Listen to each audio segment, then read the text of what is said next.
nga ba nagkaroon ng bulong-bulungan na magre-resign si Sara Duterte sa kanyang pwesto bago ang February 6 or bago daw makarating ang articles of impeachment sa Senado? Bakit nga naman magre-resign si Sara Duterte? Sinabi niya na kung may maghahain uli ng impeachment complaint laban sa akin, nakahanda tayo dahil alam ng taong bayan na malinis at tapat tayong magserbisyo sa Office of the Vice President. Nasabi na dati ni Sara Duterte ito na handa daw siyang harapin ang lahat ng akusasyon, lahat ng aligasyon, basta daw sa tamang venue. So ibig niya sabihin dati, hindi tamang venue yung impeachment court. Pero ngayon, kapag naihain na yung impeachment case laban kay Sara Duterte sa February 6, wala na po siyang ibang patutunguhan, kundi ang harapin ang impeachment court o ang mag-resign. May babasahin po tayo isang article at bibigyan ko ng konting reaksyon. Yung pong opinion ko lang, ha? At ito ay nabasa ko sa page ng Tindig Pilipino. Sabi dito, the arithmetic of survival for Sara Duterte. Why February 6 is the point of no return? What if Sara Duterte resigns before February 6 bago pa man maisampa ang impeachment? This is not melodrama. This is not rumor. This is called political arithmetic. Mukhang hindi na drama-drama to at hindi na to basta chismis lang. Malaki ang posibilidad na mag-resign si Sara Duterte bago maisampa ang impeachment sa February 6. February 1 na ngayon. Ilang araw na lang, asais na. Mag-resign na kaya si Sara Duterte? At bakit mas pipiliin ni Sara Duterte ang mag-resign? Because impeachment is not merely about removal from office. Impeachment is about exposure. And exposure is what ends dynasties.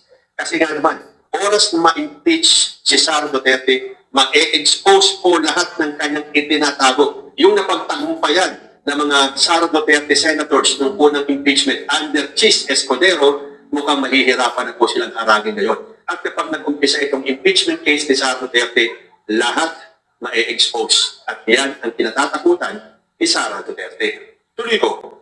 The most dangerous move is to wait. Yung akala mo may oras ka pa. A wait-and-see strategy rests on fantasies. There is no guarantee she can marshal enough Senate votes to acquit. Power shifts, fear travels, loyalty cracks. Dahil kung nung una, sinigurado ng mga Duterte senators na ma-acquit siya dahil may bilang sila siyam lang ang kailangan para ma-acquit itong si Sara Duterte. This time, hindi na guarantee na makakasyam na boto si Sara Duterte para siya ay ma-acquit.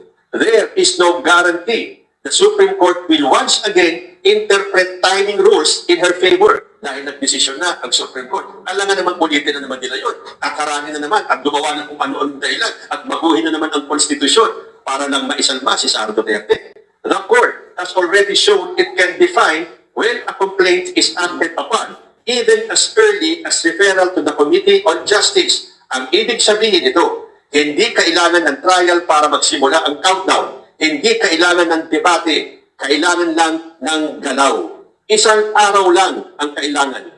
Worst case and entirely plausible scenario, the complaint is received. It is referred.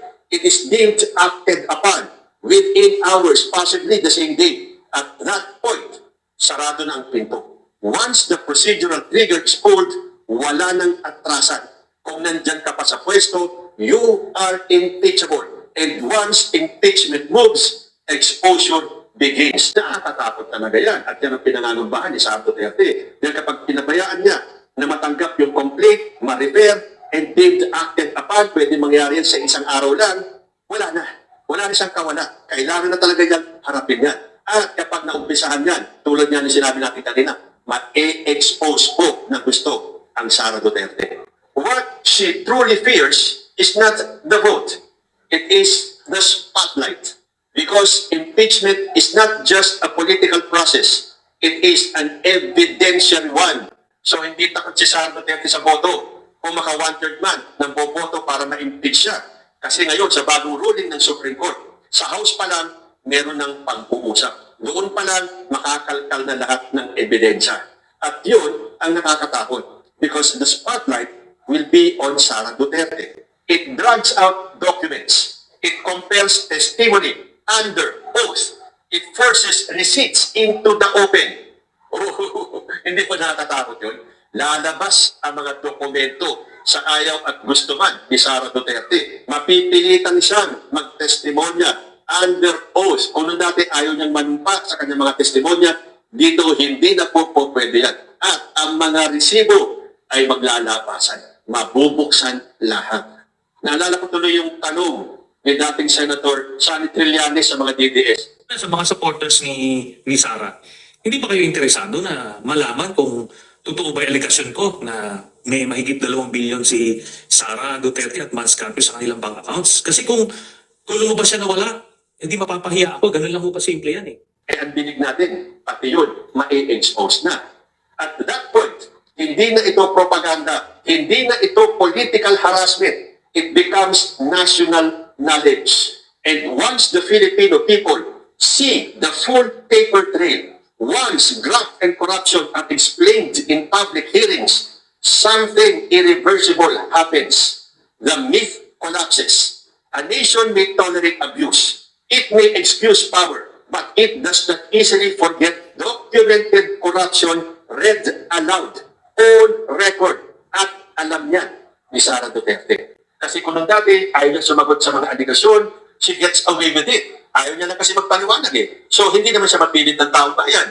Pero this time, kapag nag-umpisa na yan, hindi niya na pwedeng sabihin na yan ay political harassment dahil makikita na ng mga Pilipino yung full paper trail kapag ipinaliwanag na yung graft and corruption sa mga public hearings na yan.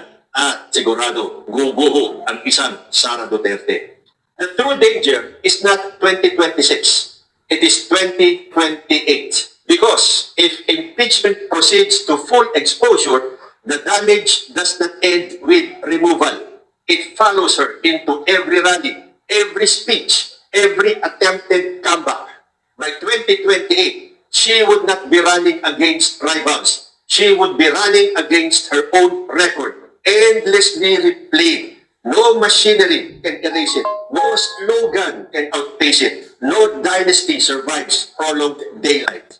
So, bakit naman ang pag-resign ang pinaka-safe niyang option? Here is the old central truth.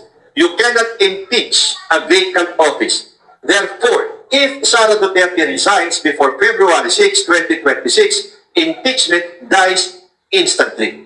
If she stays and impeachment advances even briefly, she risks permanent political extinction.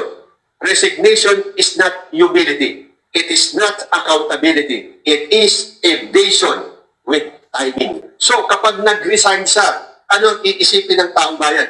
Meron kang itinatago. Hindi po pwedeng nag-resign ka na lang para wala na lang gulo, para manahimik na lang ang lahat. Hindi po ganun yun. Kasi pag nag-resign siya, hindi pa rin po accountability yun. Yun po ay pagtakas sa katotohanan. But there is even darker possibility. What if her resignation is not immediately accepted? Uy, pwede pala yun? Ano kaya? Acceptance is a legal requirement and theoretically, Malacanang could delay it, keeping her technically in office just long enough for impeachment to conclude. If that happens, the end is final. No future run, no rehabilitation, no revision. Pero sa tingin ko, kung sakaling mag-resign siya, hindi nahahadlangan ng Malacanang. Pabayaan niyo na mag-resign. Total, pag nag-resign na, may mga kaso pa rin naman siyang kaharapin. Tandaan niyo yung 2 kaso niya sa ombudsman ng plunder. And so, in the end, this becomes a perfect catch-22. If she stays, impeachment proceeds. Evidence is exposed. The nation sees the record. Even survival needs, 2028 is poisoned by daylight. Ano pa ang aasahan mo na manalo sa 2028 kung na-expose na siya? Kung nailatag na sa ilalim ng sikat ng araw, lahat ng kabuktutan ni Sara Duterte, ano pa ang ipapanalo niya sa 2028? Pero correct me if I'm wrong, yung pangkaso niya sa ombudsman kung sakaling siya ay makonvict, hindi na rin siya pwedeng tumakbo sa kahit na anong posisyon? Now, if she resigns, impeachment dies. She avoids the lifetime ban. But the resignation itself becomes a silent admission. Proof that the life was something she could not face. Dahil nga naman, kapag nag-resign siya, yan po is silent admission. Isipin talaga ng taong bayan, na guilty si Sara Duterte, ayaw niyang ma-expose, kaya magre-resign na lang siya. So parang wala siyang kawala eh. Either way, hindi magbe-benefit si Sara Duterte dyan. Dahil stay and risk permanent political extinction or leave and carry the stain of flight forever. Dahil sabi nga natin, di ba? Flight is admission of guilt. So kapag siya nag-resign, para na rin siyang tumakas at siya po ay mangangahulugan na siya ay may itinatago, na siya ay guilty. So there is no clean exit, no heroic ending, only damage control. So if she resigns before February 6, let us be honest, this is not bravery, this is not sacrifice, this is not statesmanship.